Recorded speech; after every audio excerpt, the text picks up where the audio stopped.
everybody in a bit. You can see I have finally have 2 monitors, so.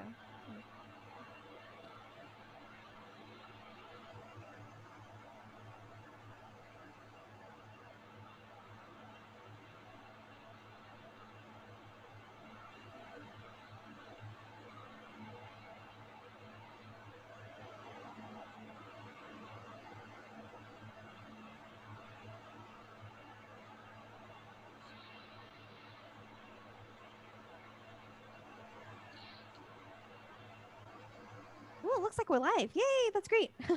Awesome. Hi, everyone. Greetings to all of you. We are here for the July Ableton user group, for the New York City user group. We've been meeting online since April, which is the first user group meetup that we had virtually because of the entire COVID situation, but we're really happy to continuously be doing this every month. The New York user group is usually hosted by 343 Labs, so that's where we're hosting this, on the 343 Labs YouTube channel.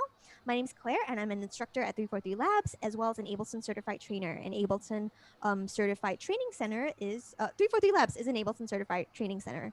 So that's one place that you can come to if you want some neat tips related to all things Ableton, including the Ableton user group. And we've got 3 really great presentations lined up for everyone today.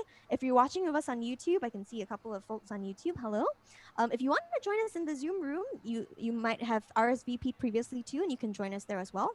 If you're watching from YouTube, go ahead and leave us a note about maybe where you're watching from. We are the New York user group, but obviously this is online. So we've previously had some interesting folks from Europe, other parts of America, North, South America. Last time we had a couple folks from Asia too, so that was pretty interesting. But yeah, leave us a note about where you're watching from. We've also got some really interesting events lined up beyond this user group. So if you ever want to check out events hosted by 343 Labs, you can head over to our website. That's going to be at 343labs.com/events, and you can check out free events just like this. But in the meantime, we've got 3 sets of presenters. Hi, greetings. Just noticed a couple of people saying hi in the chat. Hello. But we've got 3 presentations, like I mentioned, by 4 presenters, so very excited. We're going to start off by, oh, cool, we got a couple folks from NYC, just going to check in with folks. I'm going to also type in specifically, I'm from Queens, so we have a couple of other people here. Most of the presenters are from New York, since this is the New York user group. We have someone from India. Hi, welcome. NYC too. Cool. Different parts of New York, amazing. Thanks so much, everyone, for tuning in. Let's just jump right into things, and let's start off today with our first presentation from the very amazing Bloom, also known as Gareth Wong. So, Gareth, do you want to unmute yourself and give yourself an introduction? Yeah, thanks for that introduction. Yeah, no problem. Here we go. Y'all. So my name's Gareth. I'm originally from Malaysia, but I am based in New York City right now. I'm currently a student. I'm going to NYU. Doing the master's music tech program. So yeah, today I'd like to share with you a little bit of sound design tips using Ableton, well, some native Ableton plugins as well as third-party plugins. And let me just go ahead and share my screen. Okay. And sound check. Yeah. Oh, sounding good. White noise. Okay. Yeah, white noise. Amazing. Perfect. So a little bit of background. This is an unreleased track of mine that I started about half a year ago, I think. And it was originally for a class, for a computer music class where we were studying, musique concrète versus electronic music. And I kind of took it on myself to kind of explore some synthesis techniques using only sine waves, which this piece is based on. And I guess I can just play it for you guys before we work on it and then dissect it. So here you go.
and a classic fade out. So yeah, that's the piece. It's actually still under construction. It's, you know, a minute and a half ish. But yeah, so I guess I can go ahead and dissect this piece, and I'll start with the ARPs because that's kind of how I started this piece. Um, because everything is based on sine waves, I kind of approach this from an additive synthesis type of point of view, and you know, starting off with just a simple serum patch with a sine wave oscillator, some filtering just to get rid of any clicks or pops, and a short envelope. With that kind of sounds like this. You know, kind of a simple running ARP that keeps evolving throughout the piece. And with that, I also macroed this button to, or this knob to the release portion of this oscillator, and this allowed me to kind of make it sound as if you're playing a piano and you're hitting the sustain pedal. If I can just show that to you here.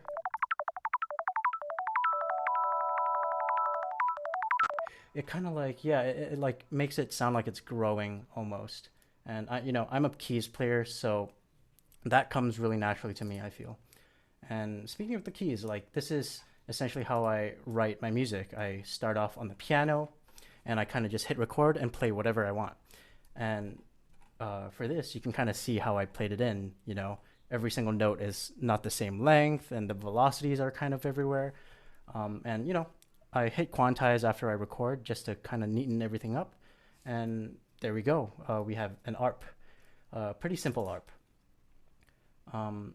In terms of effects, not much, right? We have kind of a dry chain where you're only hearing the serum patch, the sine wave patch, and a wet chain where that same pluck is being processed by Ubik S. And this is a frequency shifter, and all it added was this kind of stereo phasery kind of sound, which sounded really cool in my opinion.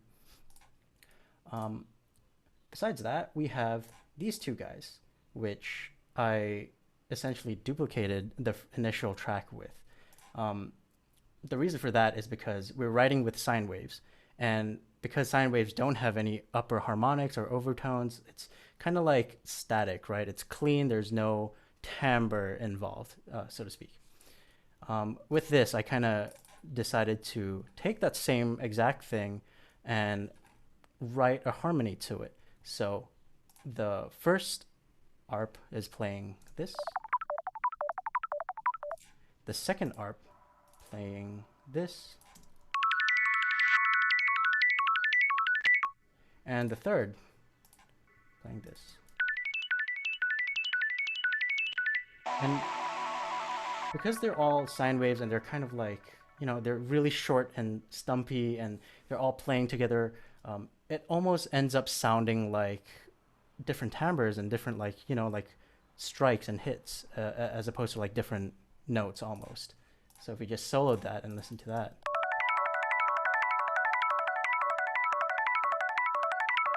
Kind of brightens it up a little. And moving on, I also duplicated that same patch. And bear in mind, they're all sine waves. And I made this crushed patch, which is exactly the same thing, run through CamelPhat, which is a really cool plugin. I use this, you know, pretty much every day on almost everything. I really like their distortion modules. 4 knobs. It's really straightforward. But in particular, I really like the Bit Crusher, right? If that's soloed. Yeah, really, really simple stuff. I really like that.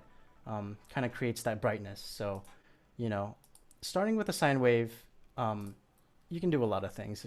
Like you have an ARP with 5 layers right now, or 4, all playing kind of different things and kind of doing different automations at once. And, you know, it just kind of helps it grow and move throughout the track.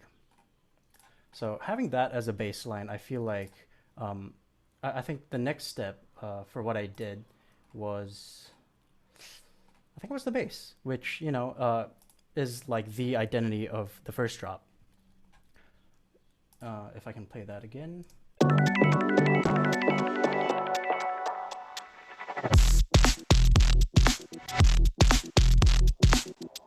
So that bass right there, we can go straight into it. With every kind of EDM, bass sound, you want a solid sub layer, and most of these sub layers are clean sine waves. And I think with Serum, if I can open up the Serum patch, they have kind of a sub oscillator, which a lot of people like to use. You click this and you have an isolated sub layer, which is just a sine wave or whatever wave you choose to play that fundamental of your bass so that it's solid and it doesn't get interrupted or anything. With this, I kind of decided to go with using Ableton as the instrument, as the synth in some way, right? So with the sub, if I can just solo that. Really low, and it's kind of got that thump, right? Again, 3 sine wave oscillators. If you've used passive before, this might be familiar. The wavetable position set all the way to the left is playing just a sine wave.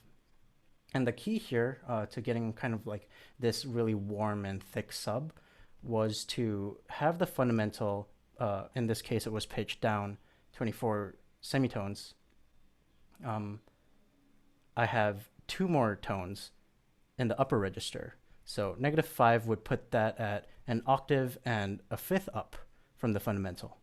And for the third oscillator, 0, would be, 2 octaves up. So you see this a lot in like 808 bass design, where they're trying to pick those first couple harmonics, like somewhere around like the first 5 to 6 harmonics, and kind of play with the levels. And that's really where a lot of your warmth comes from, right? The 100 to 400 hertz kind of range. And even that on its own, really round and really subby. So apart from that, I'm low passing just to get rid of the higher notes, kind of tame it a little more, saturating it just to drive it a little more. And erosion right here, I'm not sure if you can hear this, but it's really subtle. I use this all the time again. It's a native Ableton plugin, which you can use to add noise. And here we have the white noise option, and the amount adjusts how much white noise it puts out.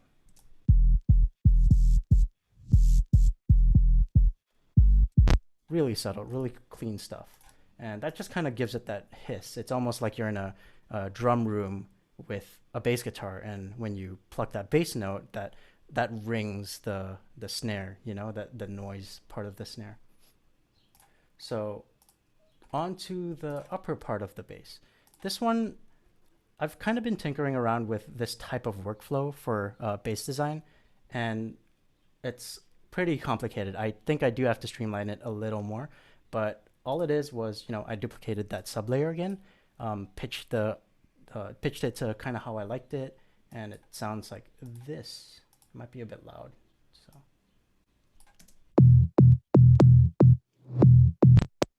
Really clean, really just like a, like a deep house pluck almost. You still have that warmth, that stereo information.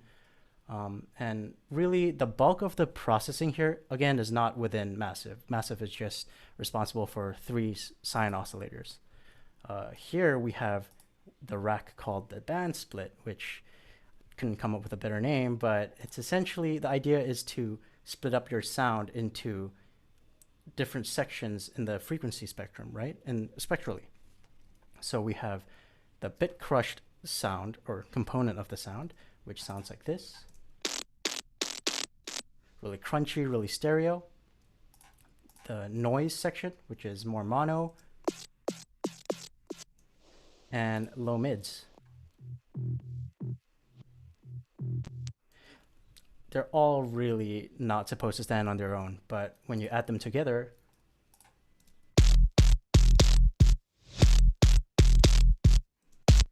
really thick, really like gritty bass sound. And all I'm doing is, processing that original sound with, again, many instances of camel fat, with different bit crushing and tube distortion settings, kind of just tuning them so that they all sit nicely with each other. I'm also further processing it with OTT. Really love OTT. You see this all the time in any kind of EDM. And yeah, just some high passing, just some more further sculpting of the sounds. So yeah, that's essentially it for the main bass. I mean, it's really a lot of careful um, splitting of the bands and almost manipulation of everything, as you can see here. If I were to hit A, which is the automation view, you can see a lot of automation, a lot of red lines. And this is mostly, the volume of each chain, right? And I'm also automating the low pass uh, here. So just kind of making it breathe and move a little bit. All of these things are really subtle, but they add a lot to the groove and movement of your track. Moving on, I think that was mostly like what I did for the main bass. The other bass that was really cool is the Neuro One Shot.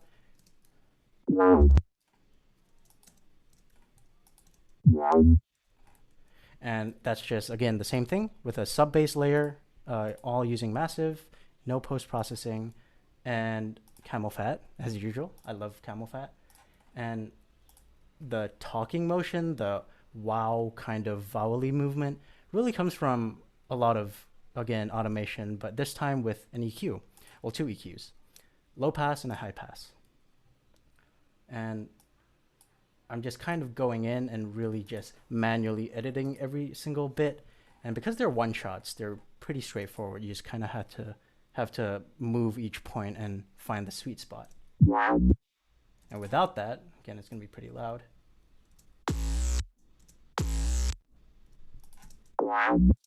Really just a lot of automation.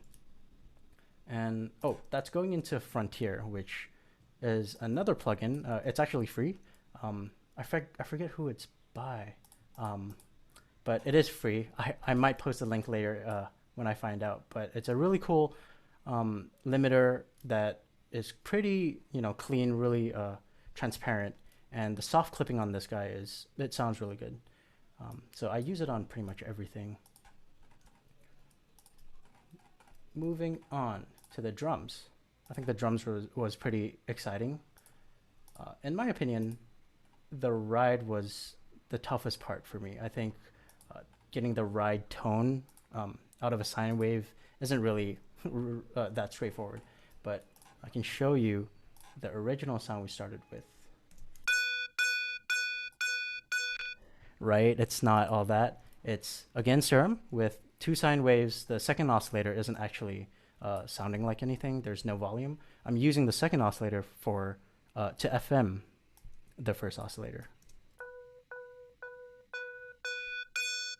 And right about there, I kind of like that really piercing tone, And again, bunch of processing right here. With camel fat, more bit crushing, just to add some overtones, some more upper frequencies that we can shape with, again, an EQ. Some compression and limiting. And one thing that was really interesting that I found out was applying, first of all, you can use erosion, not just as a noise generator, but also as an FM effect, in a sense, which is what this sine mode is for. I'll bring that up.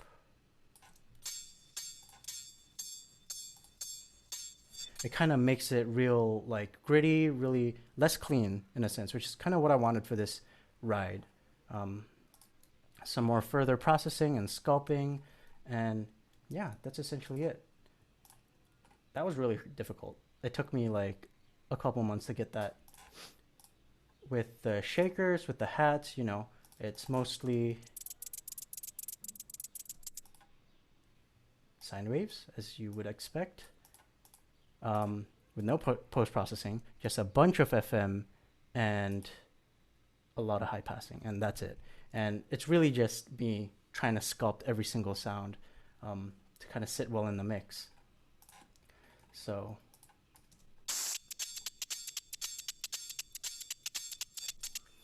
yeah.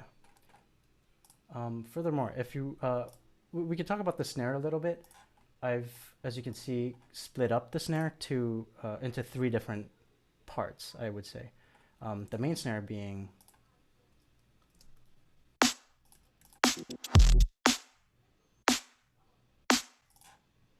and with this, I actually used one of my good friend Austin Collins. He goes by AU5. He actually made a snare rack, um, and yeah. So all it is was an operator and a couple of macros that mapped to pitch and decay of the envelope and a gate at the end to kind of control how tight everything is. If you hear that on its own, yeah, clean kind of thumb kind of tone. Um, I added a noise chain with Serum in the same way that I've been creating the rest of the noisy signals, sine waves and FM, and more distortion. And shaping that and doing a bunch of no automation for this, you come up with this. I have a snare noise layer, which again is the same thing. Put through a snare and clap chain, which I kind of threw together that kind of compartmentalizes your snare noise. So without it, it sounds like this. With it,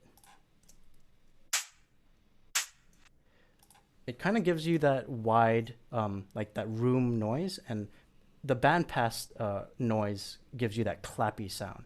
And wider, also a free plugin by Polyverse, just expands your stereo width for that, and it's just really handy. I kind of throw this on like whatever clap I need, well, whatever snare I need a clap sound for. And yeah, just some reverb and EQ processing to get that to sit well. So yeah, that's essentially it. I can go into this. I know I'm running a little on time, but I'm happy to open up to any questions you guys might have. That So yeah. was awesome. Thank you so much, Gareth. That was great. I think my mind was just blown the entire time. I was like smiling the entire time. Thanks. This is great. We had a couple of comments. I'm just going to read a couple of these comments. Thanks so much, everyone, for tuning in. We have a bunch of people also from all around the world. So someone, Ben, who's another CT and a good friend of ours, hi Ben, made a comment about like a lot of automation. Was there kind of like a point where maybe was it something that you had to purposefully automate, or was there maybe a time where maybe you could use an LFO, or what made you decide to do all of that automation? I think the way I produce a lot of the time, it tends to be really precise. So I might start off with say an LFO, especially for the bass.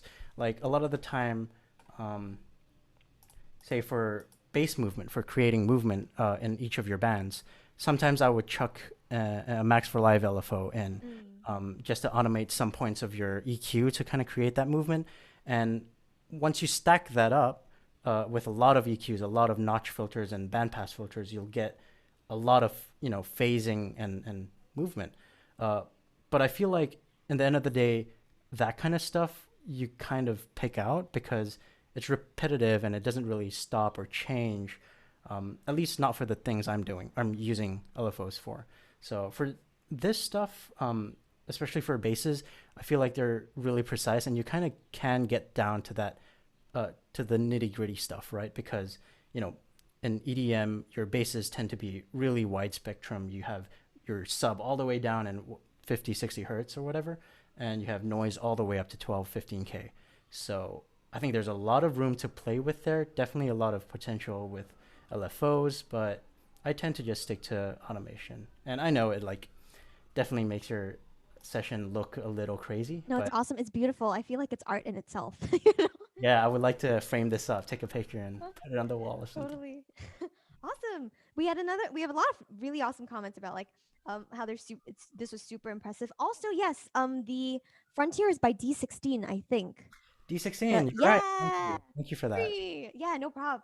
Yeah. I think like a couple folks also said that too. Oh, we got some folks from Ireland. Hi everyone, greetings. Yeah, super cool and inventive. Someone mentioned that this reminds them of the Welsh synthesizer cookbook. I don't know if you remember that from EPD, but or college, Yeah, but yeah, I do, I do. we have one of those. And someone also mentioned another book by that's kind of similar to this, like Musimatics by another Gareth Loy.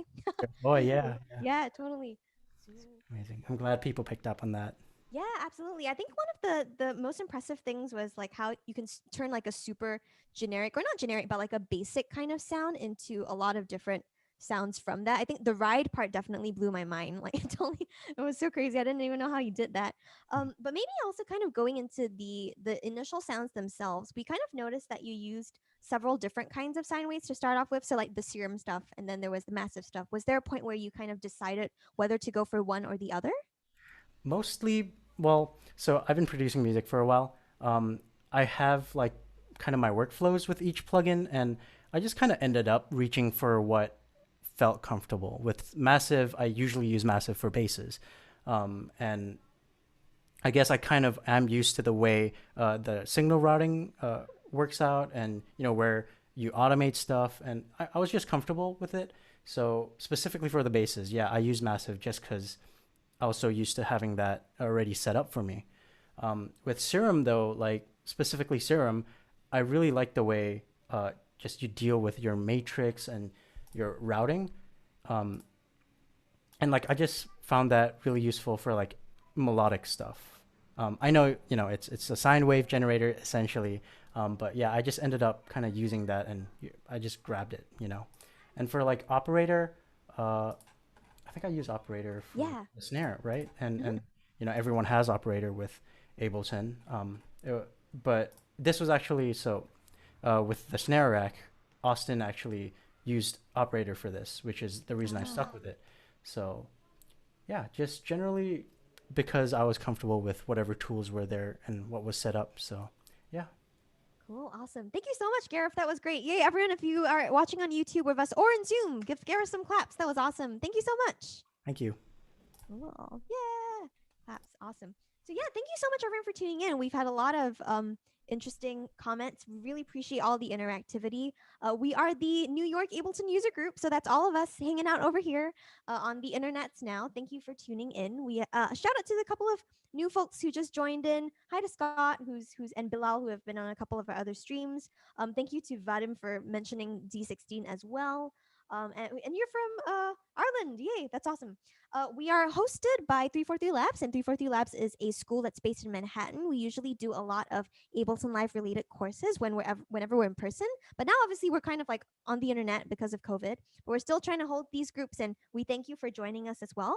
Someone had a question in the chat just now about Ableton user groups in general. And yes, these groups absolutely exist outside of NYC. They pretty much exist anywhere where one can use Ableton Live or any other Ableton related products like Push. If you are looking for a nearby user group, one really great resource, and pardon me for being pedantic, is to use Google. And you can actually Google Ableton user groups, and it's going to lead you to a page that formally lists all of the user groups around the world. And we even have another user group host in the chat. Ben hosts the Singapore Ableton user group. So yeah, anywhere that there's a community of live users or push users, anything related to Ableton really, you will be able to find a user group hopefully. And if not, you can start one yourself. So that's also not another option too. And let's see if we can move on to our next presenter. I'm really excited for this next one. But up next, we have the very amazing Stephen. So Stephen, if you want to go ahead and unmute yourself and give us a little bit of an introduction.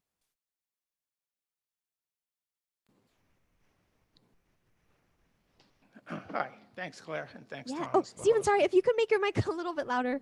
It's just a tad soft. How's that? Yeah, this is great. Thank you.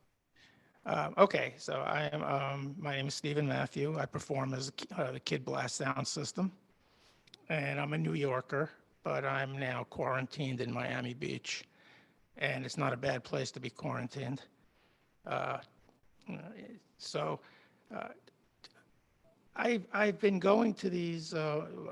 We were talking about DubSpot before we got started, and I said that DubSpot was the sort of ground zero of Ableton. This is like 10 years ago. And I learned a lot there. And they had user group, and they also had their own kind of scene like this, where they had meetups, and it was just a wonderful place to learn and be inspired. So what I'm going to do is I'm going to do a live dub mix. And I was thinking of watching Gareth. I was thinking that I only perform live. I don't do any tracks or anything that's not in a live environment. And I do dub mixing. And dub mixing is a long form. It's a long form art where you play, say you play for 2 hours, and you could just take your time going into different elements, and just really expand. And if everyone's following along with you, it's great. But for something like this, I'm going to have to move quick. So it might seem like it's kind of condensed and a little bit like a cacophony. I grew up in Mount Vernon, and I've been doing dub music and electronic music for many years.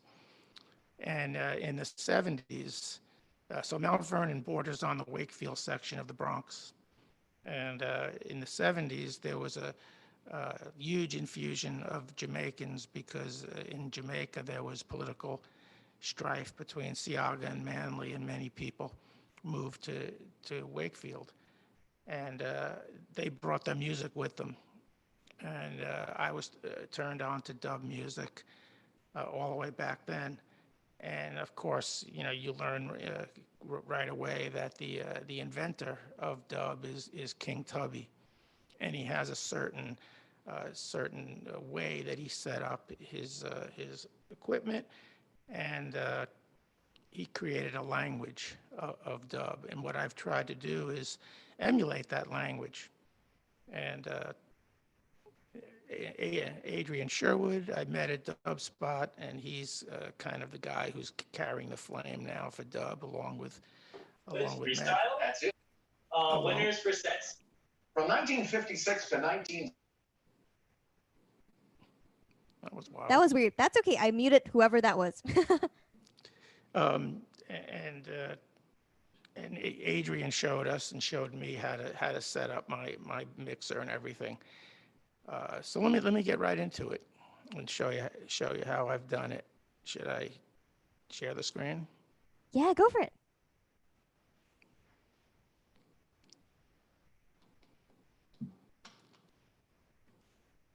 Okay.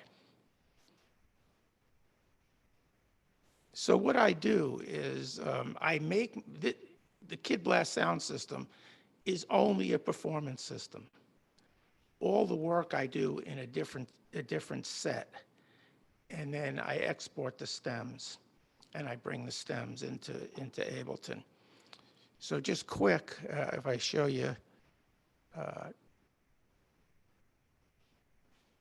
my stems. So this song is called Kid Fittest, and these are the stems that are in this performance set. Something that I do that I don't hear that many people talk about is that when I bring these stems into the performance set, if I go back and change the set, which I'm always doing because it's a living thing, when I drag the stems into this folder, it repopulates the song. So all my automation, I never lose my automation.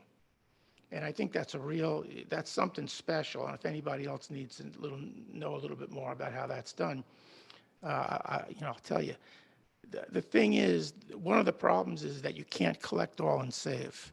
If you collect all and save, it makes these clips their own thing, and they're not attached to the stems in the folder anymore. So that's one thing I never do. So let me play a little something, and then I'll go track by track.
Computers now have primary control of critical vehicle functions.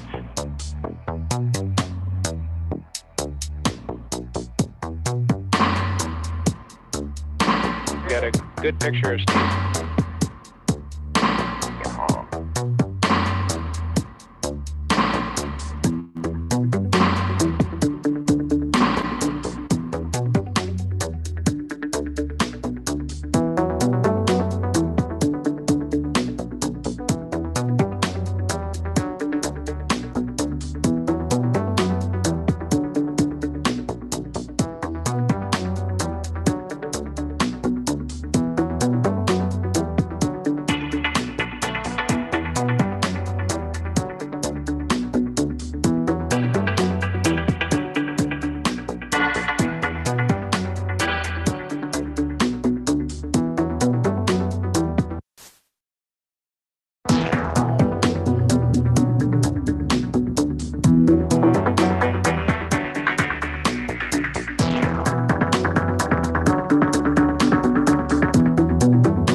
So that's an idea, a little idea.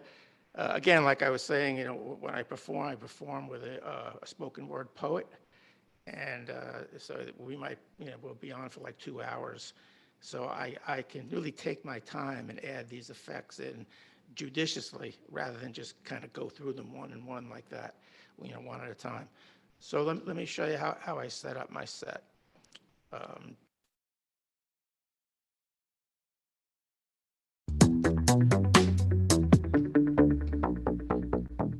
So I have a bass track, of course, and what I've done for this track is that I brightened up the bass because I have a feeling that I'm going to be doing a lot of performing on live streams, and sub bass doesn't really work on live streams. So I actually took the sub bass out of this bass and made it a little bit brighter because I think it sounds, carries more on Zoom. And on this track, I have this little dub rack here that I could. So this is just on the bass track.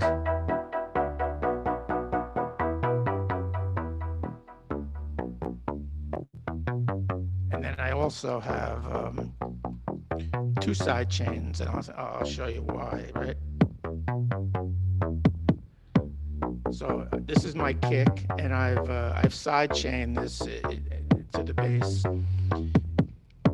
And what I have to do is when I make the track, I don't use any side chaining on the bass because if I solo the bass and it has been side chained, it has that little hiccup that you don't want to hear. It's not attractive when it's on its own.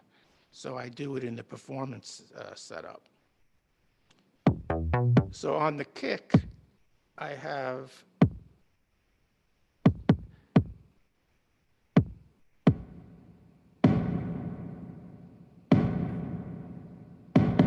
and this is Verbatron, which you guys probably know. It's a free reverb.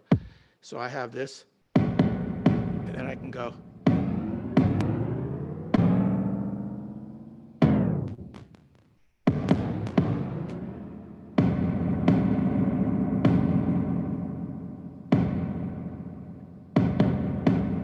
So of course I would never do it like that. It's just a splash, a boom, and I do it, periodically. When I do it in a live environment, everybody yells. I mean, it's amazing. And then I have my snare. So obviously in dub, the snare gets a lot of attention. So what I have is I have in my setup, I have two delays, kind of a fast one and a slower one. So here's this.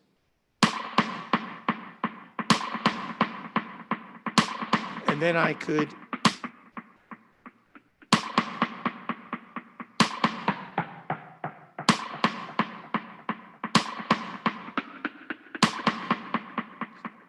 and I have a splash.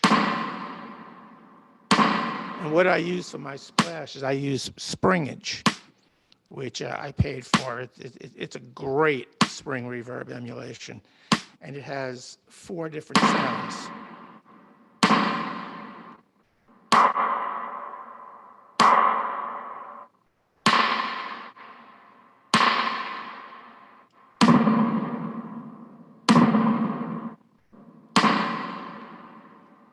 Then I have, of course, the ubiquitous phaser. And I use a phaser, you guys probably know. You have to use a phaser. You don't have to, but it's better as an insertion effect. And I'm using the Phase 3 by Audio Damage. It's not it's not a big boom, I mean, it doesn't be like, oh man, that's amazing. But it captures the actual sound of dub phasing. So I have that, and then when you mix it with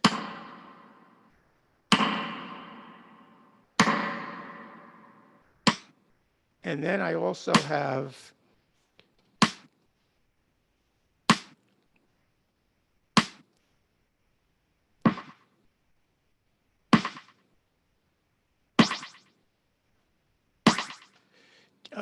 King Tubby was known for his high-pass filter, and if you're going to capture that, you pretty much have to have it. Now, what I've added is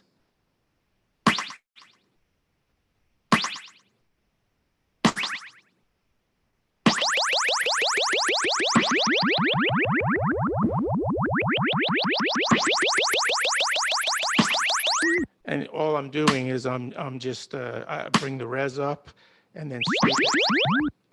And it just for little moments where it gets kind of psychedelic.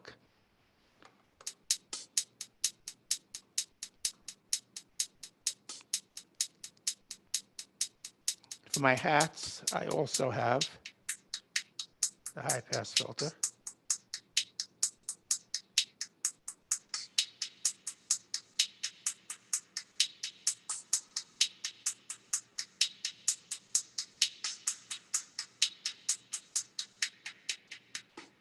And the phaser.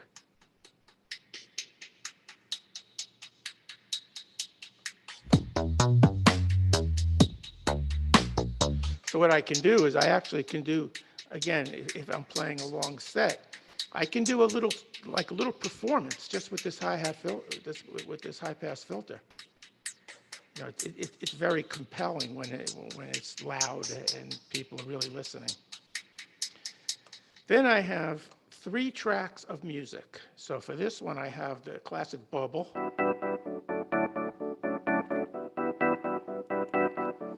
Then I have a sax solo.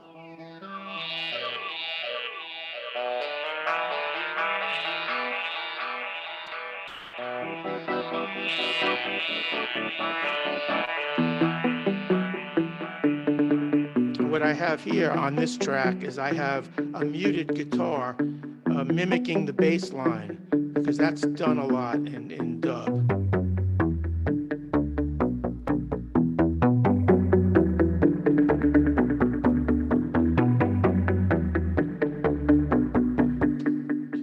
Then I also have a spoken word.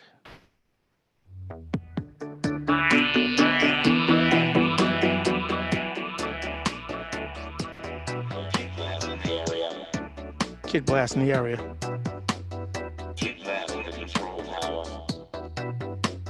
Computers now have primary control of critical vehicle functions. We got a good picture of Steve.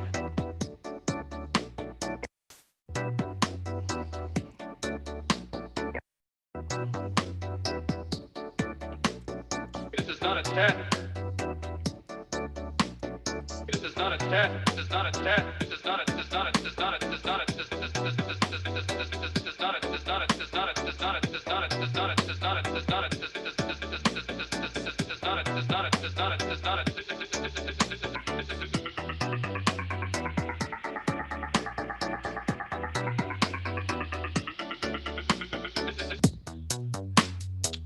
Okay, so that's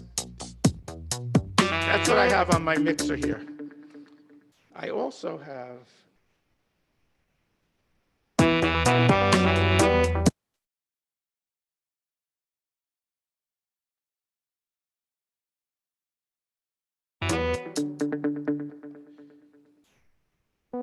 a little emulation of the 303.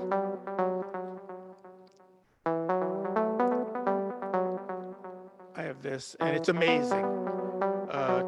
One of the things that, I've been doing this for a long time, and I have a kind of a little mini arsenal of analog synthesizers back even from the 80s. And when I joined Laura's class, I gave myself a discipline, and the discipline was going to be, I'm only going to use Ableton and controllers. I'm not going to use any hardware at all, because I'm going to get everything that I can out of working in the box. And for 9 weeks, I didn't touch any hardware. I also have a full modular system. I didn't touch it. And you know what? I don't think I'm going to be touching it for a while. I really think that where I'm going to go for this next short period is going to be completely in the box.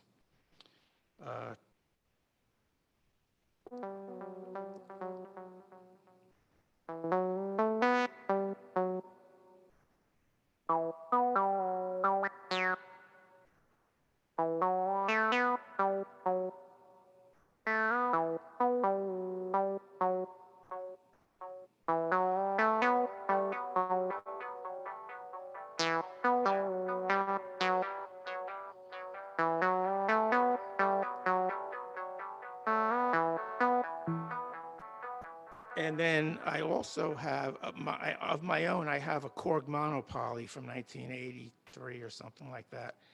So I wanted to, again, I put it away. And so now I have the Korg Legacy monopoly. And I'm doing this with MIDI. These are not stems.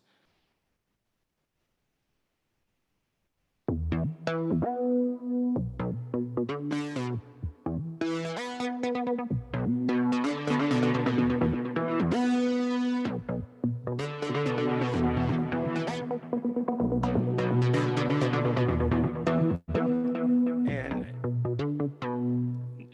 not to be controversial, but I really think that these sound as good as the hardware. I have the hardware, so it's not like, oh, you don't have it, you don't know what you're talking about. I have the hardware, and I'm really starting to see, I don't have to wire. I mean, I like to do it. I like wiring stuff up, but I don't have to wire up a ton of stuff to get a sound. So I'm using that. And then I also have just a chop on its own track.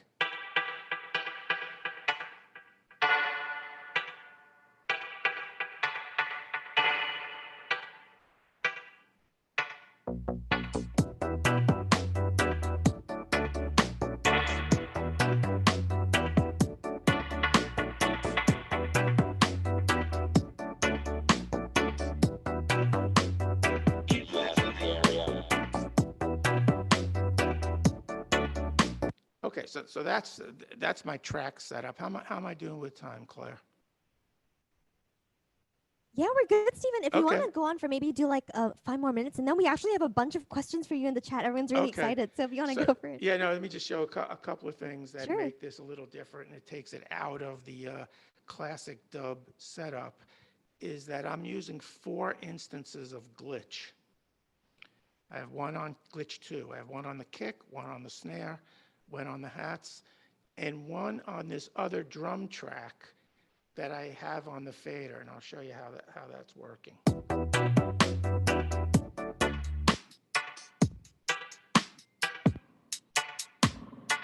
This is a different track. So when I'm here, I put glitch on.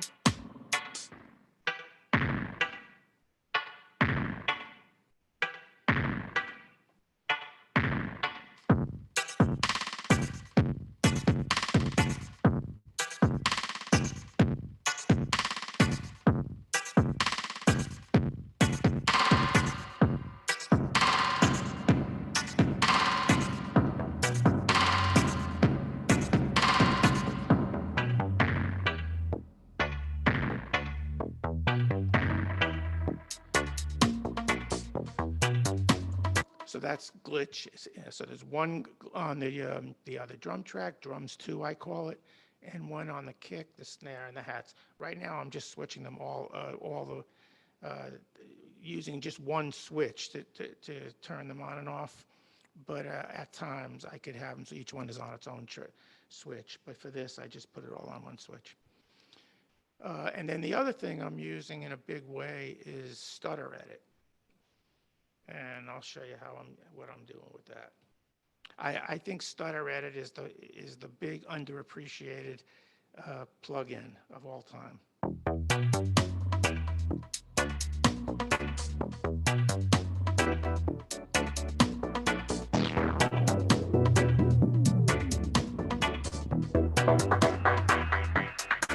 That's Stutter Edit.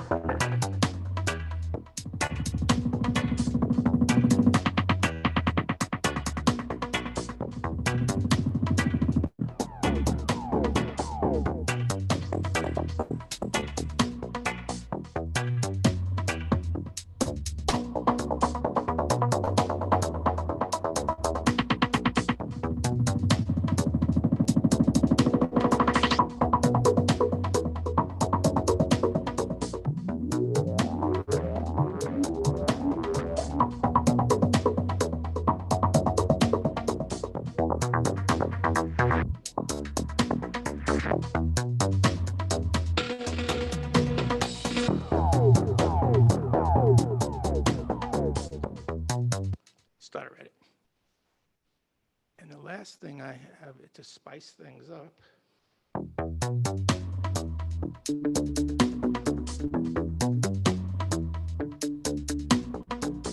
is I have 4 what they call dub sirens.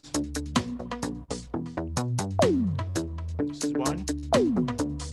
This is another one. This is another one.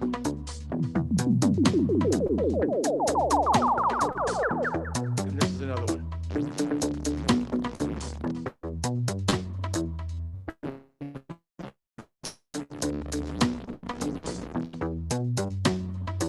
I also have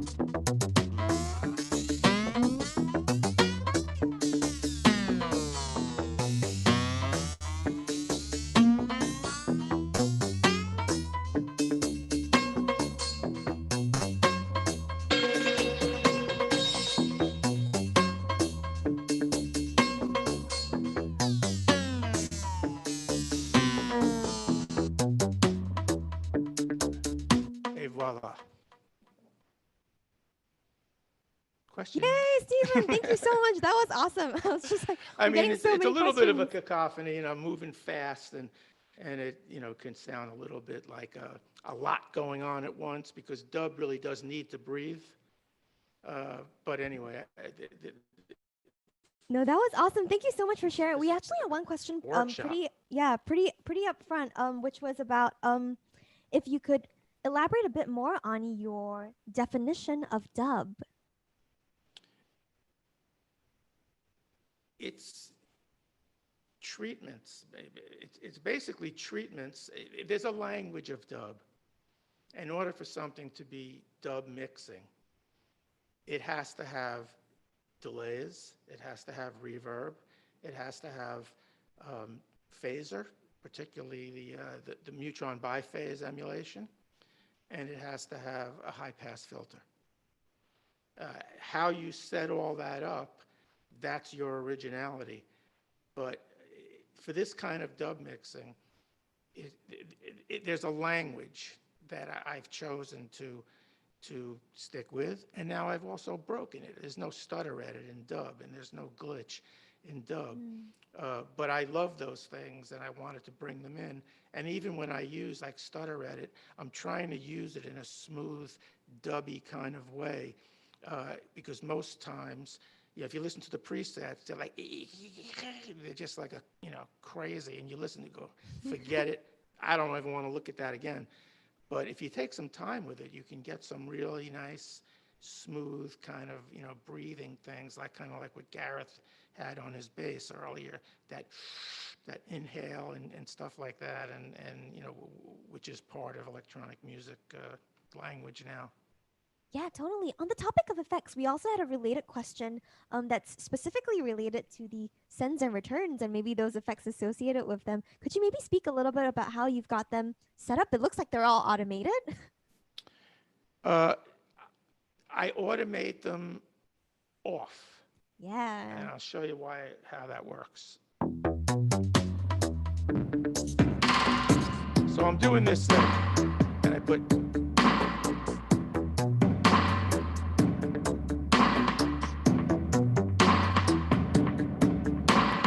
so say I'm performing like this, and I have on the splash on the kick, the reverb on the snare, and the delay on the snare. If you look up on top, you see this little orange thing. If I press a button, it turns off all the effects. And what that does, it gives me a lot of freedom in a live environment to really put a lot of stuff on and not have to worry if it gets out of hand. I can hit that button and bring it right back to the clean state.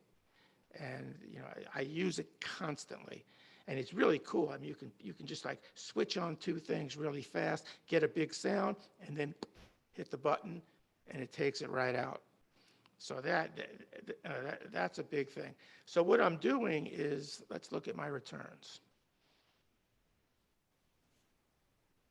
What I do, and this is something that I made up on my own, and it's probably not anything that other people haven't done at some time. Let me get this back.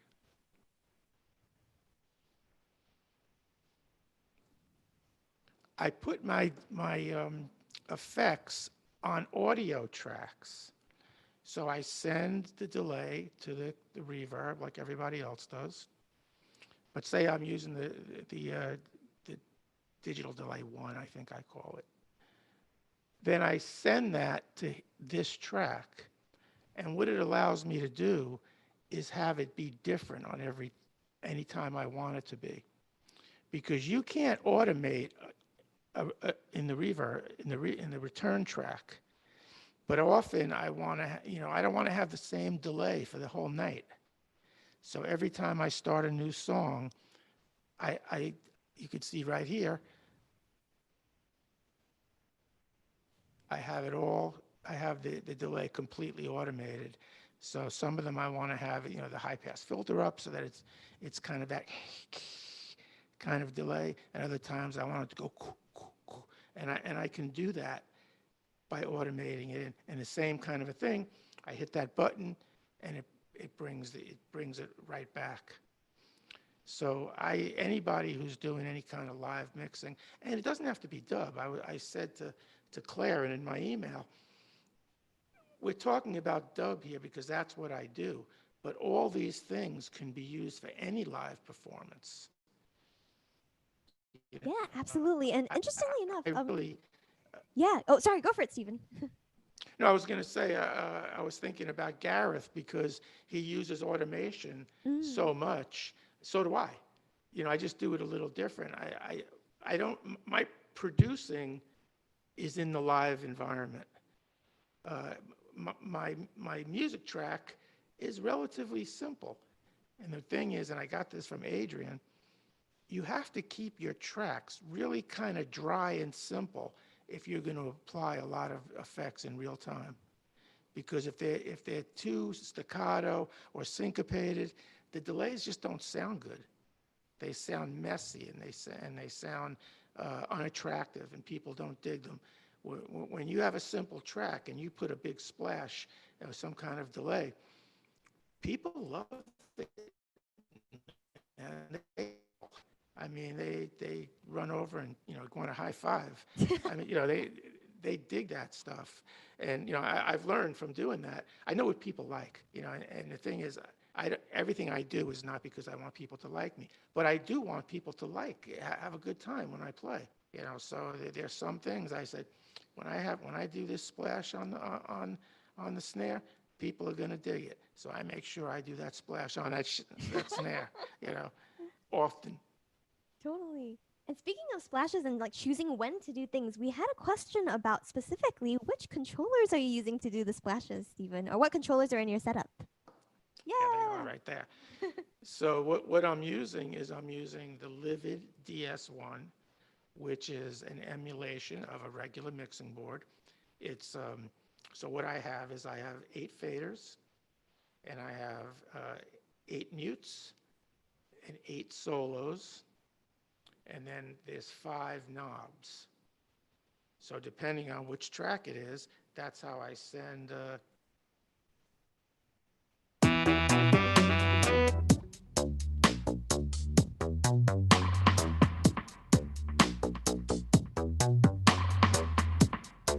splash. Different splash. Different splash. Different splash.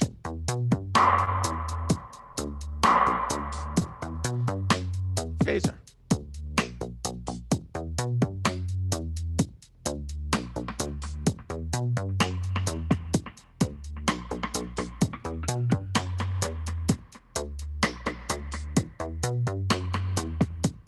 And then I also have the Cuneo, which I think Claire has the Cuneo as well. Yeah. I love the Cuneo.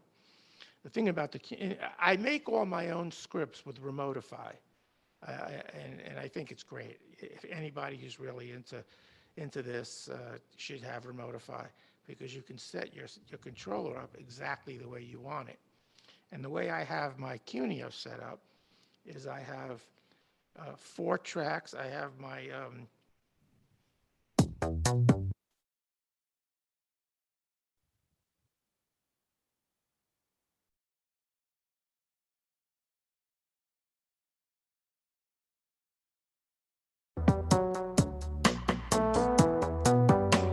can see the light there. I'm going to put the other one.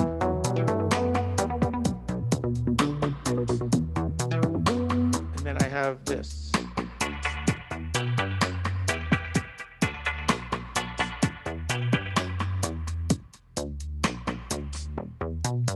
And then I have the other drums too, and I have 2 little sends. I have and better. And then I have 8, you know, I have these split up into the corners, Claire. And then I have 16 of those that have the stutter edit sounds on it. So.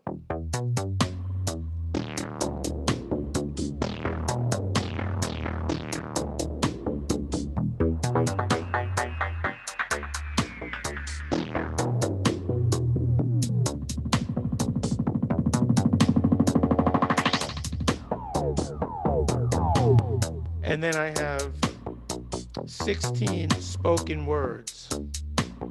Kid Blast in the area. This Kid Blast is in the area. Kid Blast in the control tower. Computers now have primary control of critical vehicle functions. Get a good picture of Steve. In Harlem, of course. This is not a test. And then I have Lee Scratch Perry.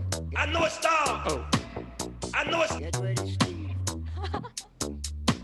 Get ready, Steve. in case I'm a little getting fatouched, I have him saying. Get ready, Steve. And then I have the on and off switch, and I have that little button that turns the automation back on. That's right there. Oop.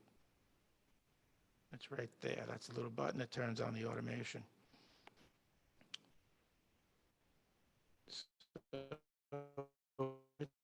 And I'll turn.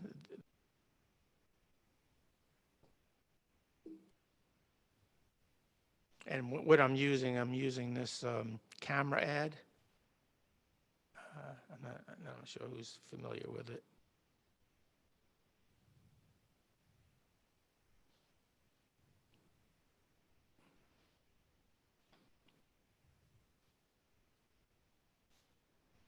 It's a free plug-in, Max for Live, and it just allows me to have the computer camera and this little Q4 camera that I have here, and I can just switch it off. You know, the world changed while I was taking Transmute 3.0, because very early in that experience, I realized that live streaming is the future. I knew about it, but I realized that it's going to be essential, you know, and I'm just dipping my toe in. And unlike Ableton, unlike Dub, there's really no best practices yet for live streaming, because even on our Kajabi, if you look at Claire's setup, you look at Laura's setup, and you look at Jules's setup, they're not similar. So I was often said, what's the best way to go? Totally. And I haven't completely figured it out yet, but I will. You know, I will prevail. Absolutely. Thank you so much for sharing, Stephen. That was amazing. I think like all of us were totally mind blown. Really appreciate you taking the time to share it. Everyone, give Stephen some love in the chat. And if you're watching on YouTube especially, yay, Stephen. Thank you so much. That was Thanks amazing. for asking me, man. I'll do something like this anytime. So. Absolutely. This was amazing. Thank you. Cool. Welcome. So thanks everyone who just tuned in. Also, I just saw the numbers bump up a little bit. So welcome if you are just joining us. We are the New York Ableton user group, and we're currently coming to you virtually, but we are usually active via 343 Labs. We're a school based in Manhattan. I'm Claire. I'm one of the instructors at 343 Labs. And we usually host the in-person user groups, but like I said, now we're virtually here. We had two really awesome presentations before this from Gareth Wong and Stephen the Kid Blast sound system, who just performed. That was amazing. I think I'm going to remember Kid Blast in the area for forever. That vocoder line is going to be like imprinted in my memory. But that was awesome. Thank you both so much for presenting. We have one last presentation to go, which I'm super pumped for. I think I really outdid myself this time with presenters. We got like really awesome ones. I don't know how we're going to top this next time. But we have Paulina and Dominique who are going to do some really awesome presentations about sample packs. So take it away, y'all. Awesome. Thank you, Claire. Everyone's presentations has been amazing. And I guess I'll do a quick intro and then I'm going to toss it over to Dominique for her intro as well. I'm Pauline Neveau. I'm a singer-songwriter and producer based in Brooklyn. And yeah, I make like indie pop, soul, R&B. I don't know, genres are genres. What are they? And me and Dominique actually met, and we'll talk about that a little bit more, and made a sound pack together. So Dominique, if you want to jump on really quick and give your intro, that'd be awesome. Hi, everybody. I'm Dominique. I'm an indie pop singer, songwriter, producer. And yeah, I do songwriting for pitch as well as production for other artists. And yeah, that's about it.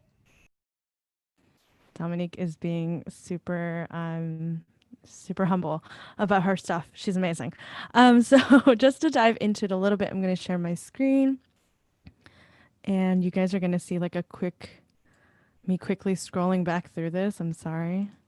But me and Dominique met when we were both in what was called the Splice Creator class. This happened last year, and essentially we were brought into Splice as I think there was 12 of us to learn how to make a sample pack. It was a year-long course or year-long, I don't know, program, and it was really exciting. We learned a lot. Obviously, it took a lot of time for us to kind of get a sample pack together. But me and Dominique were in a group with a wonderful producer, Nate. He's not here with us right now, but he is also incredible, also an Ableton user.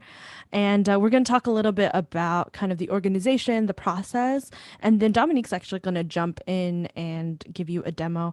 I'm not an Ableton user, and I don't know if that's like taboo to mention that. No, that's totally cool. You're well. We're gonna bring you over to the dark side at some point. So I'm already trying to learn. So it's the work has already begun. slowly starting, slowly. Yeah, so I'm a Logic user myself. So I did most of my sounds in Logic. But yeah, but Dominique will show you what she did in Ableton. So let me just run through this. We broke it down into 6 steps, 6 big steps, but 6 steps nonetheless. Some of them may be self-explanatory. I'm going to run through it kind of quick. I want to save time for the demo and some of the more like, some of the more organizational pieces, just so that that's like something very unique, I think, to making a sample pack. So firstly, finding a concept. It might sound pretty self-explanatory. However, depending on who you're creating your sample pack for, look at the sample library that you're creating the pack for and try to find like a niche for yourself. Like, what are you good at? What are your skills? And kind of what is missing from that library. Sometimes you may be creating a pack just for yourself. Maybe you're selling it independently. That's happening a lot these days as well. That's also great, right? Who are you as an artist? Who are you as a producer that makes you unique? What is that unique sound? Like, is Steven going to create like a dub pack? Like that's another thing. Or Gareth, will you create a sign pack? It's just what's unique to you and ensuring that, people will be interested in using your pack. Now, this is going to get super nerdy because we're going to talk about putting together an outline. So you have a concept together. You kind of know what you're going to do. While you don't need to write out every single sample that you're going to create, you should start to think about what sounds you need to capture. Meaning, do you need to schedule a studio session? Do you need to figure out, oh, hey, I need to go get some Foley sounds? Like, this is the part of the city I'm going to, or this is the part of my apartment I need to go to create sounds. And I put together a nifty little document. I'm going to switch my screen really quick so I can share this with y'all. Y'all can make a copy of this. Actually, this can be sent out, right, Claire? Yeah, totally. We can do that. Perfect. I gave you all the documentation that we use because this helped us kind of keep everything together and cohesive. I'm going to really quickly run through this. So you have this sample pack concept, right? You have this idea, and it's just best to start figuring out, okay, I need X amount of sounds. Like, I need to break down how many sounds that means or what that looks like. So for example, pretty self-explanatory at the top, the concepts, like what is your, pack about? Give yourself some like inspiration links, maybe create a mood board for it, and then start breaking it down. And so, like I said, you're going to need a lot of sounds. A lot of sample libraries will probably ask you for anywhere between like 100 to 300 sounds. And, some might get thrown out, some may not be used, but you should probably start with a lot so that you can kind of break it down from there. And as you're going through that, you should probably think about, okay, how many loops versus one shots will I have? This is oversimplified. However, I just split it between 150 loops and 151 shots. From there, start asking yourself, okay, what are the keys I'm going to work with and what are the BPMs? Most packs will have, I think, anywhere between, a minimum of 2 or 3, and then obviously can go up from there. But you want to add some variation in your pack so that people will have plenty of things to use. And then per key, break down specifically, again, these are estimates, but break down what you have access to within your time frame and what you can create. So I'm not going to go through each one, but like 25 FX one shots, 50 vocal one shots, 5 bass loops, etc. And do that for every single key. And keep going. And then per key, this is where I'm starting to look at, okay, where did we record the sounds and who did we record? So for example, key of C, 110 BPM, recorded at my home studio, me and Dominique recorded. And the way we approach this, which Dominique will touch on a little bit later, because we're songwriters, we approach this as more of like a song per key. We created chord progressions, you can see here, just create some chord progressions, and we treated it as like a verse and a hook or multiple hooks when we did vocal tracks, but also as we were doing other tracks as well. Continue to break that down. How many one shots are here? How many loops are here per key? I know there's a lot here. Use it, copy it, do whatever you need to do. I added like fake lyrics in here just so that you can see kind of the process that we went through. So that's the document. I'm going to stop this share and I'm going to jump back into our presentation. Cool. Awesome. All right. And now we're going to jump into creating, and Dominique's going to take this screen from me. So I'm going to go ahead and stop my share so that Dominique can take over. Thank you so much, Paulina. That was awesome. Yeah, like organization is so important. When you're working with 200, 300 samples, it's really easy to get overwhelmed and kind of forget what you need to do, what you already have done, what you need to fix. So having that outline, like Paulina showed, is just so life-saving. So yeah, moving on to the creation part, you can do creating by 2 ways. One is recording and one is sound design or synthesis. So when it comes to synthesis, that would just be like, you know, starting from sound waves and processing it into certain instruments and sounds, one shots or loops. So one thing to keep in mind is you don't want to be using any samples or any sounds that may have a copyright on them, may have, you know, belong to anybody else. So that includes third-party plugins like Omnisphere, which can use samples as a part of the sound creation process. So make sure, you know, if you are using a plugin to create your sound, it's not using a sample that's found as a part of that plugin. Other things like Serum, you know, that should be fine. And like Massive, where you're working with like sound waves, like sine waves and stuff. So yeah, and then also try not, you know, if you're using plugins, try not to use presets. You want to be as original as possible. You want to bring to the table something that, you know, other people may not have thought of or have access to.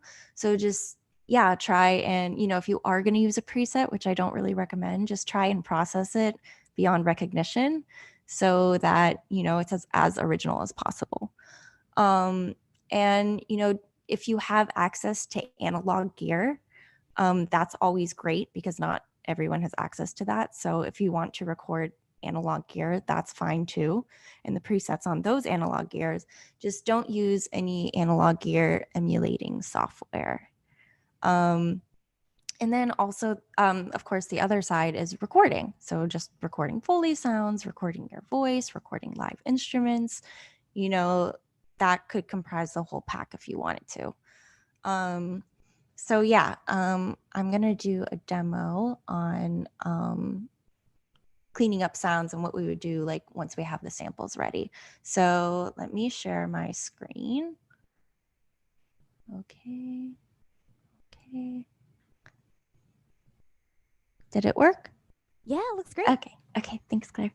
Okay, so yeah, so basically I have a sample from my friend, EJ, who recorded a vocal loop, and I'm gonna show my process from like the moment I import that sample into my Ableton into creating the final loop.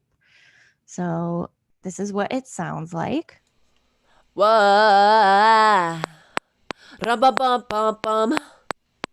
Wah, ra-ba-bum-bum-bum.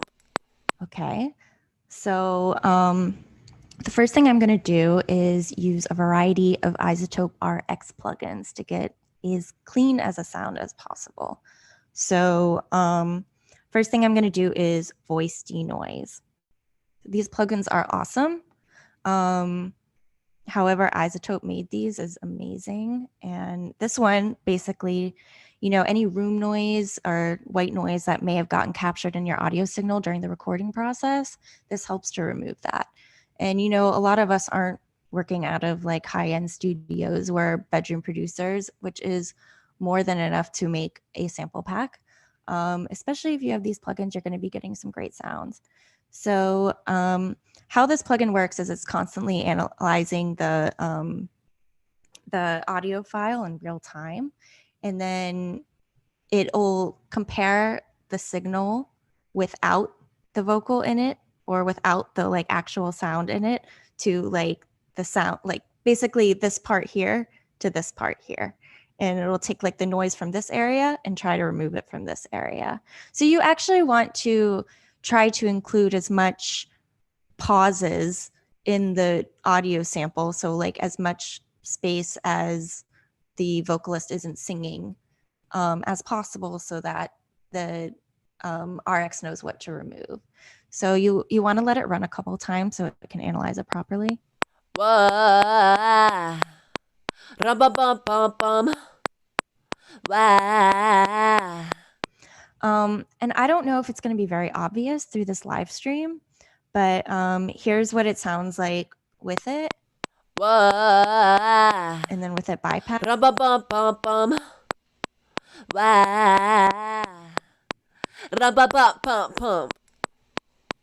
Yeah, so that's, yeah, just denoising it.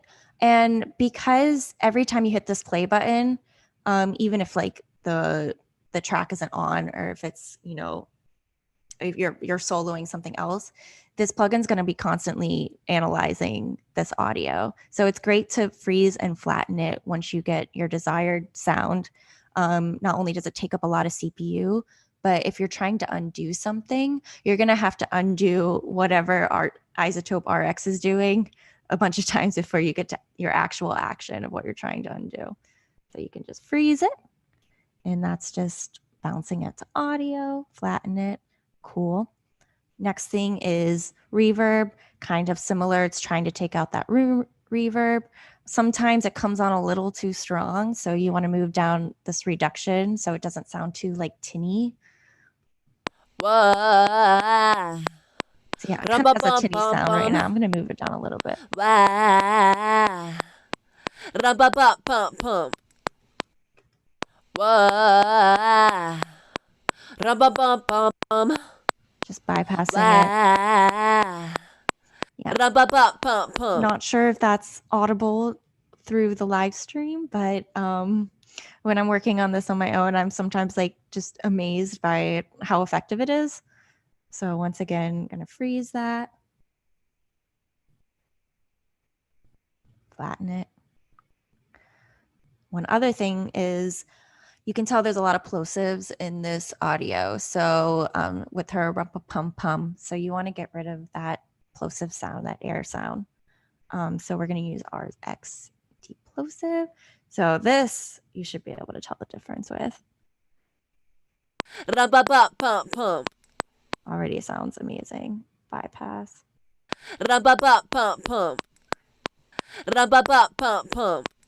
And notice how that's pretty much gone. Whoa. Yeah, sounds great. So there's just some of the cleaning up the audio process. You know, you don't really have a lot in this particular sample, but sometimes, you know, you get those like mouth noises and that not pretty sound, clicky sounds. RX declick is so good. It's mind-blowing sometimes how good it is. So highly recommend the RX7 suite from Isotope if you're working with audio and you're trying to get, you know, great quality for your sample packs.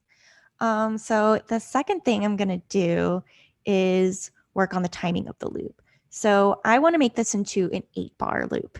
And it's kind of important, you know, if you're doing a loop, you want it to be like 2 bars, 4 bars, 8 bars, so that, you know, if you were to copy and paste it and loop it up, it would, you know, be in time, basically.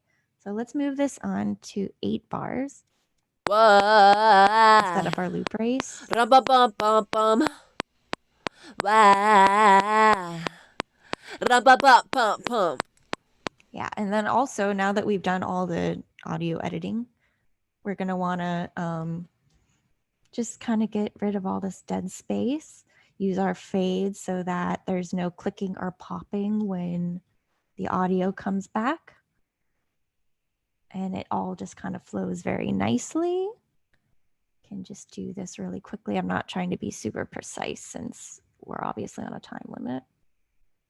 Cool. Okay. All right. Yeah, and then I would also like kind of go in and check the timing of everything, really just like look at it with, you know, kind of compare it like to what the metronome's doing and like the grid. I'm not going to do that right now, but I think, you know, having your timing right is really important when you're making these loops and stuff. So now I'm going to throw on some tuning, some auto tune, and you can also melodyne, of course, if you want to do that. We're in A minor. And then I also like to check for if there's like any clicks or pops or like any artifacts that autotune is made. That's really common with autotune, and you just want to make sure that's not getting caught in the loops that you're bouncing. Rum-bum-bum-bum-bum. Wah. Rum-bum-bum-bum-bum. Sounds good so far. Wah. Rum-bum-bum-bum-bum. Cool. And so now, like, if I were to be doing a vocal pack, like usually I'd like create a chain, like a vocal mixing chain in advance so that I can just kind of like throw that on with each sample I'm working on. So I would go into like my audio effect rack presets, go down, and then use this one. Yes, yeah, then there's a lot of plugins on there, so hope it doesn't crash. Yeah. So have some compressor, some EQ, and then you can kind of just like perfect it to taste. What? Sorry guys, I hope I didn't just kill anybody's eardrum. Let me put a utility on this real quick. Oh.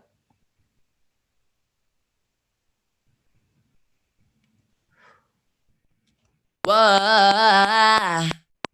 Rum-bum-bum-bum-bum.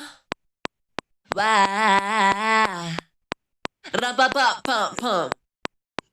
Wah. Yeah, just kind of. Rum-bum-bum-bum-bum. Wah.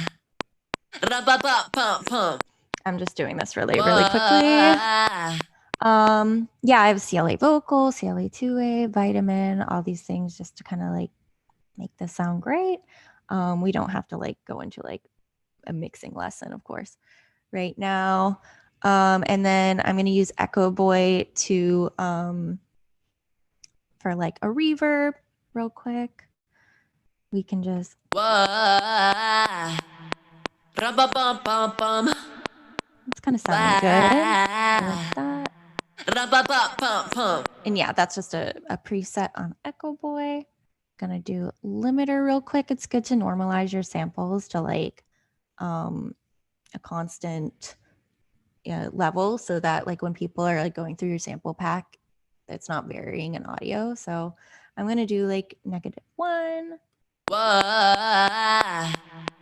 Rum-bum-bum-bum-bum. Because I have this so low, since I don't want it to like, for some reason this is like really loud in the Zoom, but normally I would like bring up this gain until I see some gain reduction on my limiter. Okay, so now I'm ready to turn it into an audio. And I'm not just gonna bounce it, I'm actually just gonna resample. It's just kind of how I like to work. So I'm gonna resample it into this other audio track. Rum-bum-bum-bum-bum. Wah. Rum-bum-bum-bum-bum. Okay, so I even had like that reverb tail in it. So this should be exactly 8 bars. We can listen to it, make sure it sounds good. You want to make sure that there's no clicks and pops and no like weird things. You know how Ableton can be sometimes. And then, yeah, I would just like highlight the loop race, export it, and check, of course, this is 8 bars. There's been so many times where like I'm going to bounce something and it's like 7 to like some weird number and I don't know why. You want it to be 8 bars.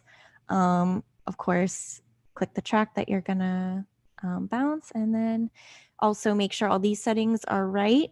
You Dominic, whatever. sorry, you might have to reshare the specific export window. It's a weird thing with live. Like you might have to.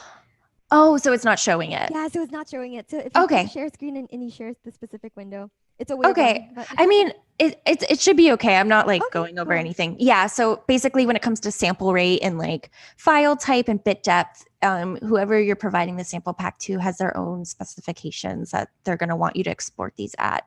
So just make sure you have all that right, and make sure your render length is the right amount of bars. That's what I was talking about earlier. And you can even select the render as loop option if you want. Basically, you want to make sure that like there's these micro fades at the beginning and at the end of your sample, or else there might be clicks and pops when you start or stop the sample. And that just happens if like a waveform is starting not at right at that 0 mark. If it starts anywhere else, it could create a click or a pop. So yeah, that's why we have micro fades. And you can actually do that in your Ableton settings. If you open up your preferences and do turn micro fades on, that should do that automatically in all your clips.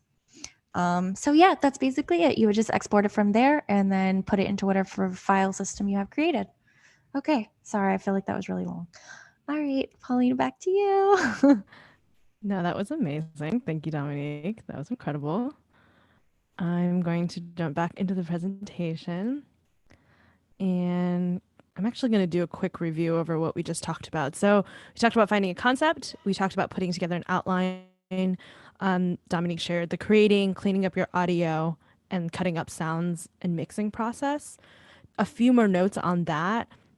In general, we are told, but also makes sense, you want to aim to create a sound that will inspire a musician like you, right? Like we want to be able to use our own sample pack in our own music. So keep that in mind. Hooks are key. So instrumental or vocal hooks or some type of ear catching, even what Dominique had was incredible. And we talked about it a little bit, but there are loops, there are one shots, and of course you can have both wet and dry options. Dominique, would you consider that one loop wet or dry? I would definitely consider that wet because it has the delay and the reverb on it. But dry samples, I would still do, my basic compression and EQ, even some stereo widening, just to make them sound good. Thank you. That's exactly what I needed you to say. We like planned it or something. No, but that's something to keep in mind as well. So we're going to move through and we're going to talk about more organization, because you can obviously see that we're working a lot on these sounds. We've gotten these raw sounds, then we turned into this, we edited it, we had the outline, but now we got to throw it into some sort of project management or organization tool. So I threw ours into a spreadsheet. I'm literally showing y'all the spreadsheet and the outline that we used when we made our pack.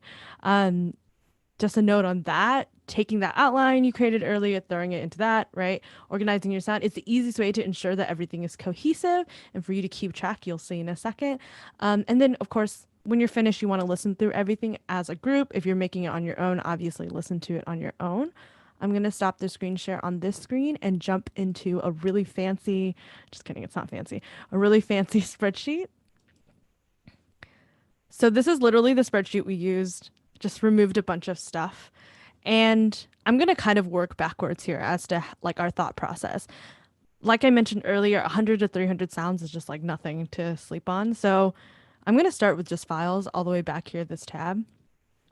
This is essentially where you can just start documenting every single sound you've created, right? So for example, Dominique, that sound that you had, we'll just say, that's the box hook 2 3-part Dominique G, right? We just named it whatever. We threw it into Dropbox or whomever your file sharing tool is.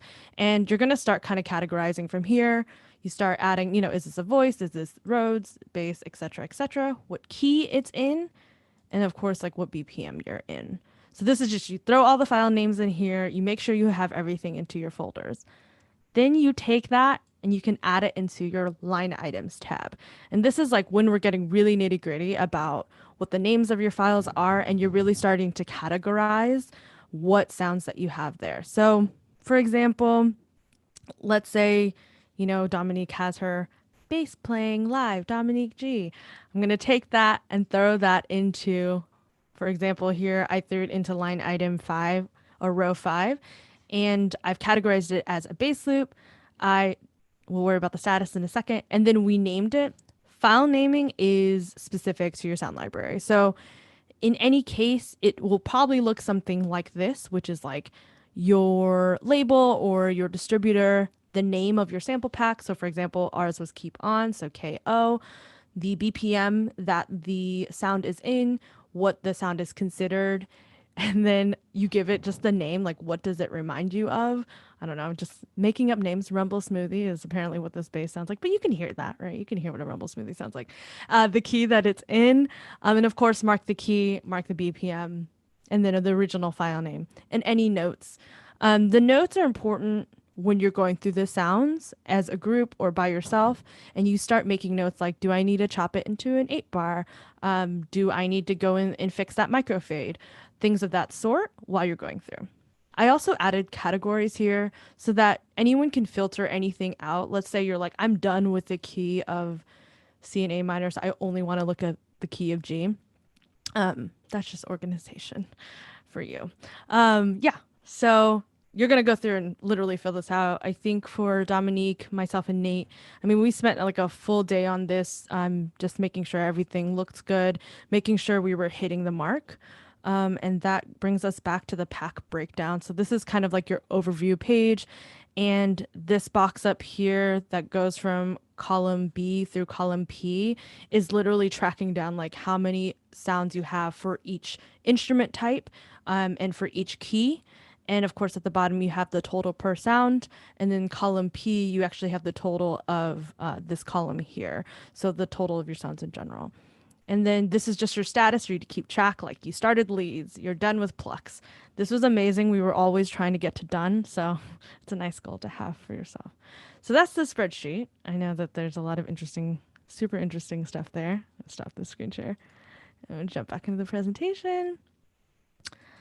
Yep. So you're going to listen through everything. You have it all. And at this point, you should have all of your tracks named. You should know how many sounds you have in your pack, and then you probably have it uploaded to a folder at that point. And at this point, it's just questions. Yay, thank you both so much. That was such an amazing presentation. Thank you, Pauline, and thank you, Dominic, for that. Yay, that was awesome. So everyone, yes, if you do have questions, feel free to leave them in the chat also. But I actually have one question for both of you. All together in total, how long do you think you spent from beginning to end on all of this? Because I feel like that's one of the things that people are a bit concerned with too, or maybe they're curious about. Like I'm betting that a lot of our people who are tuning in, especially on YouTube, who are talking about how they loved how in depth this was, they probably didn't realize that it was this extensive, like to make a sample pack. Like maybe I'm not sure, but sometimes I talk about it even with students at 343, and it's like, yeah, it's just putting some sounds together, or that's what they think. But yeah, we'd love to hear maybe about the entire overall timeline. I'll speak on that a little bit. And then Dominique actually, we're both kind of involved in making other packs, so it's faster the second time, of course, always. But for us in particular, geez, Dominic, you can tell me the timeline here. It was a little bit slower because we were in the program. So our sound making portion happened, let's say, like in the summer, and then we kind of continued making sounds through until the fall. And then in October, we started actually organizing everything. So we got a lot of time to do that. But it's essentially like, what is, how long does it take for you to make sounds? Great. Once you're done with that, like start organizing so that you know if you need more sounds or if you're good with that and you can just start, processing and making sure that everything is good to go. Yeah, it definitely varies. I finished a vocal pack last week and we were given 6 weeks to do it.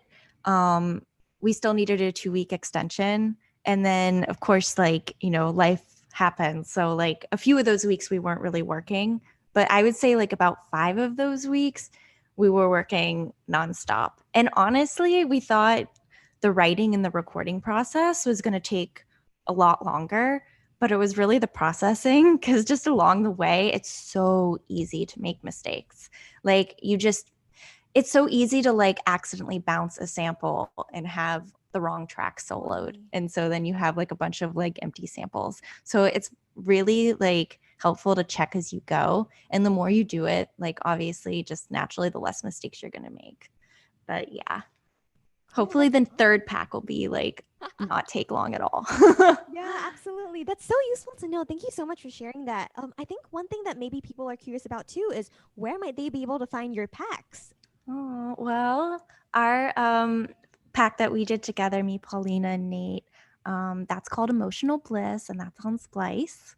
And then I have one that I did with 2 other girlfriends of mine, MDA and EJ. That one is dropping in September, and that's a K-pop vocal pack called Girl Crush. And then Paulina, I know you worked on other packs too. Yeah, I lended some vocals or some samples to a pack as well that's focusing on women producers and non-binary producers in the city, I believe. And so that's going to be, I don't know when that's actually coming out. I was not part of the organization, but I just had to create sounds, which is the easiest. You're right, Dominic. That is the easiest part of the whole thing, and like cleaning up sounds. Just like some to add to what Dominic said there, like me and Dominic had a few like studio sessions. Like we got in because we organized like the chord progressions, even, you know, we figured out where we needed to go. That creation process just was like so much quicker than we thought. We literally were like, cool, okay, that's a hook, great, okay, harmony, you know, and then you can kind of take it apart from there. And especially the one shots, right? Like you're just ad-libbing over what hooks you have, your chord progression. So those turn into a plenty of one shots that are nice. But yeah, it really is the organizing, the making sure you have all the sounds and making sure it's clean, because they will review it and they will tell you you need to fix it. Totally. That's super useful to know. Thank you. We had one last question to wrap all of this up, and it's from Daniela, who's tuning in. Daniela from Transmute Stevens. She's tuning in. She had a question. So as far as like the genres and the sounds went, did you do any research or investigation on what genres or types of samples were in demand, or did you just create them based off your own guidance? I think possibly this is pertaining to the Emotional Bliss pack. Okay, so the emotional yeah, I mean we did spend some time like researching the library, right? We went through Splice as a group and kind of tried to find what the gaps were. And then we were a group, so the 3 of us actually kind of gravitated to each other, but we basically pitched the sound packs to each other and then naturally kind of came to, oh, hey, we really enjoy this genre, so we're going to do this. Dominique, it's really interesting because yours, especially because you love writing K-pop, you love K-pop, so that's really cool. I don't know if you want to talk on that. Yeah, I mean, with that, I just noticed how there's like literally no K-pop like any packs at all on Splice, and I'm like, what? Like K-pop is like so huge. How is Totally. this possible? And then like one of my best friends is like a K-pop songwriter, so I was just like, we have to make this happen, basically. But yeah, I mean, if you think about it, like in terms of like what's gonna do well as a sample pack, like you have to like, I guess, think in terms of like marketing too. Like when it even comes to like the sample pack artwork, what's going to be really eye catching? What's a name that's going to be like eye grabbing and like, you know, kind of also fill a niche that doesn't really exist too. So you don't want to be competing with like a bunch of other sample packs that all sound the same too. So yeah, that's just some key points. That's a super good point, Dominic. Like the emotional bliss, I don't even know how we came to that title, but it made sense for like the way the sounds kind of cohesively sounded sonically. The cool thing about making sample pack versus, I think, like, let's say you're an artist or producer and you're making your own artist project, is that, you know, there's a difference between like just like highly conceptual, which you can also do as an artist, but you know, artist projects can tend to be volumes of your life, right? Like whatever you're writing here, let me just put it together. It's kind of conceptual because it's my life. But like with sample packs, it's like very defined. It's very much like we are doing sounds of, you know, the Amazon, and it is sounds from the Amazon, and you're getting Foley sounds, and it's very specific to that. So that's kind of like the organizational